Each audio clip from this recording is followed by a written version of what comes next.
Good evening, Warrensburg.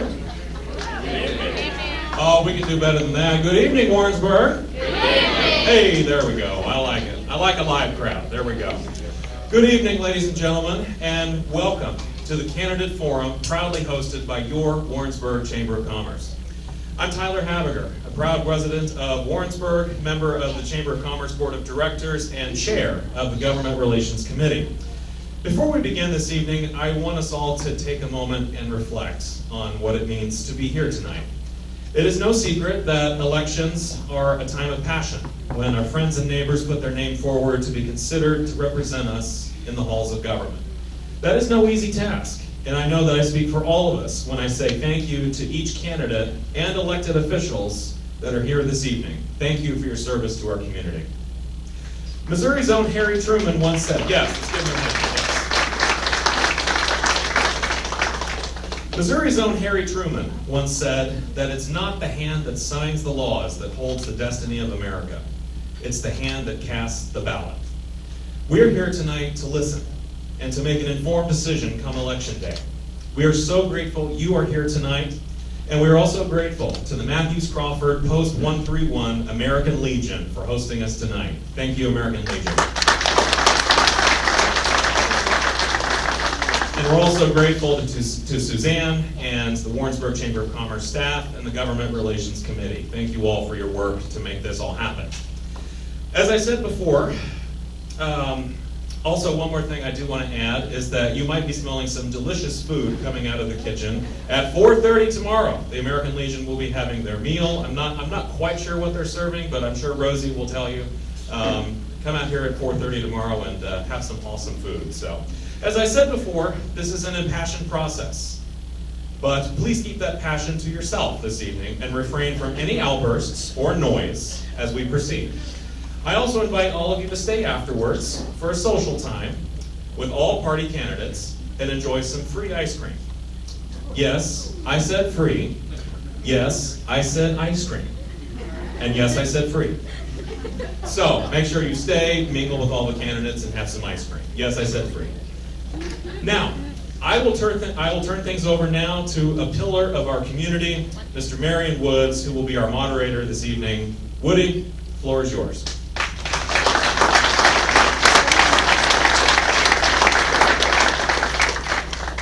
Thank you, Tyler.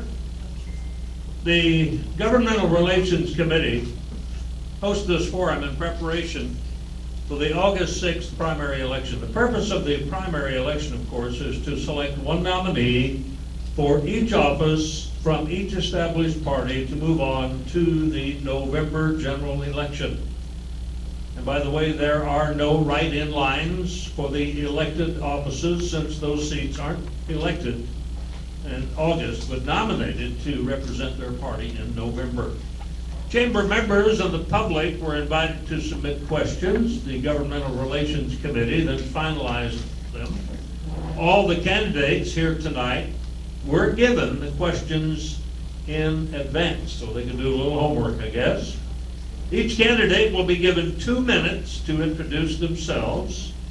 Each will get 2 minutes to answer 8 questions that will rotate.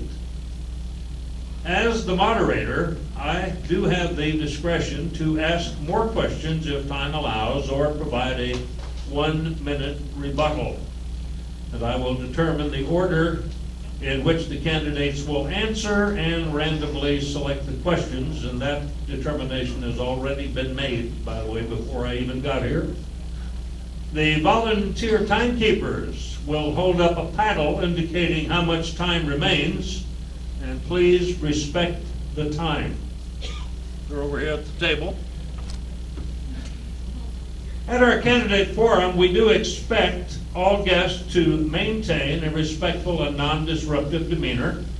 Any guest exhibiting disruptive behavior may result in the immediate removal of the associated candidate from the event. So we do appreciate your cooperation in ensuring a constructive and respectful environment for all participants this evening. Now, as a public service, the Greater Warrensburg Area Chamber of Commerce's role tonight is to sponsor this event to allow the public to hear from the candidates seeking office so that they may better make informed decisions about their representatives in government.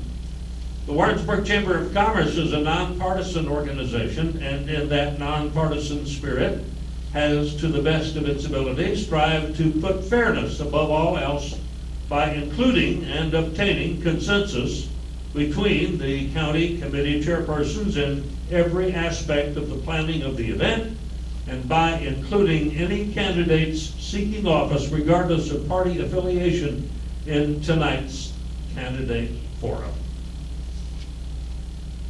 Now, would the candidates for Missouri State Senate District 31 take your place at the table on the stage?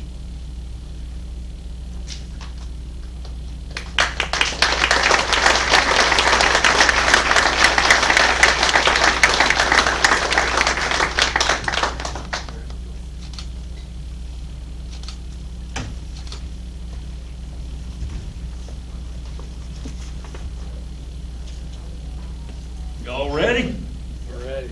I have determined, even before I got here tonight, that the person sitting in the middle seat would start. You get to introduce yourself first, All right, folks. when the green light comes on. You got a red light. How's that? Gotcha. All right, I appreciate you having me this evening. What a great crowd. Thanks for being here. So a little bit about me, and it's really important to understand the background of each and every one of us, because that really determines what your life experiences determine your policy perspective. So my wife couldn't be here tonight. Teresa and I have been married 36 years. She's up in Wisconsin with our son. He just bought a house. And I've just been committed to gutting a bathroom after this election is over, so I'm putting the tools together. But we got 3 kids. We got 8 grandkids. We got the 9th one on the way, and our family's very important to us.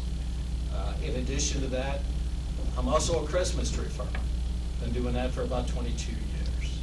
I am also an elder at a Bible-believing church. My faith is real to me. My relationship with Jesus Christ is the foundational element to my life. And in addition to that, I'm a 20-year combat veteran. Flew off America's supercarriers. I've been literally almost all around the world. Fought in 2 different combat theaters, F-18 Squadron Commanding Officer. Multiple combat deployments. I also was a contingency briefer and planner, so my background is in national security. And in addition to all those combat events, I also led, after the attack on our nation on 9/11, the combat air patrols after that attack in New York City. And so, with that being said, why am I running? I believe in this concept of integrity. I believe in it very firmly. Our freedoms are under attack. I will protect those freedoms. But the other part about this, there's things that are taking place behind closed doors, specifically in the Missouri Senate, that is not about conservatism. It is about a self-serving political strategy. And I will confront that strategy. That selfish behavior needs to go away. We need to concentrate on the conservative agenda and the people of the state of Missouri. Thank you. And you're next. Thank you, Woody, and thank you for always moderating this. I appreciate the Warrensburg Chamber of Commerce being here this evening and hosting this event, and I appreciate each and every one of you being here to learn about us, different candidates. My name's Dan Houts. I was born and raised here in Johnson County. I'm a small business owner. I've been a home builder, real estate developer, and that's where I'm bringing my expertise to Jefferson City, to be able to make deals. As Mike said, the dysfunction of the Missouri Senate has absolutely been, that's what I can say, embarrassing to us. We have not worked for you. You, the people. You paid us to be there, we haven't worked for you. So I personally have been embarrassed, just so you know that. I believe that it's time to get the Missouri Senate working again. I believe in protecting our freedoms, our liberties, our Second Amendment rights, rights that we live by every day. I live here in town with my wife Tony, who's in the back filming. That's good, I guess. But I appreciate, once again, everybody being here. Thank you so much.